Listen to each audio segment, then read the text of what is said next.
Aurobindo కంపెనీపై Jadcherla MLA Anirudh Reddy కన్నెర్ర చేశారు. అరబిందో కంపెనీని తగలబెడతానని హెచ్చరించారు.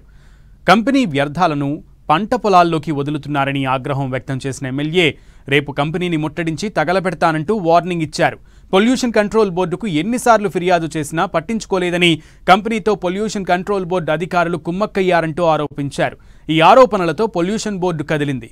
అరబిందో కంపెనీని పరిశీలించింది. త్వరలోనే నివేదిక అందిస్తామని తెలిపింది. అయితే నివేదిక నిజాయితీగా ఉండాలని, లేదంటే తాను నిన్న చెప్పినట్లుగానే అరబిందో ఫార్మాను తగలబెడతానని మళ్లీ హెచ్చరించారు ఎమ్మెల్యే. అక్కడ వాళ్ళు పొల్యూటెడ్ నీళ్లు వదులుతున్నారు, ఆ నీళ్లు వదలొద్దు, వదిలితే ఫ్యాక్టరీని కాలబెడతా అని చెప్పి కూడా ఒక స్టేట్మెంట్ ఇవ్వడం జరిగింది. దాని తర్వాత అసెంబ్లీలో కూడా మాట్లాడినాను, పొల్యూషన్ బోర్డు యాక్షన్ తీసుకోవాలని. కానీ ఇప్పటివరకు ఏమి యాక్షన్ తీసుకోలేదు. ఏమో పొల్యూషన్ బోర్డు వాళ్ళిద్దరు ఒకటైనరో, రైతుల గురించి పట్టించుకోరో అర్థమవుతలేదు. ఒక ఎమ్మెల్యేగా నా నియోజకవర్గంలో రైతులకి అన్యాయం జరిగితే ఊరుకునేది లేదని చెప్పి కూడా నేను ఎన్నోసార్లు చెప్పినాను.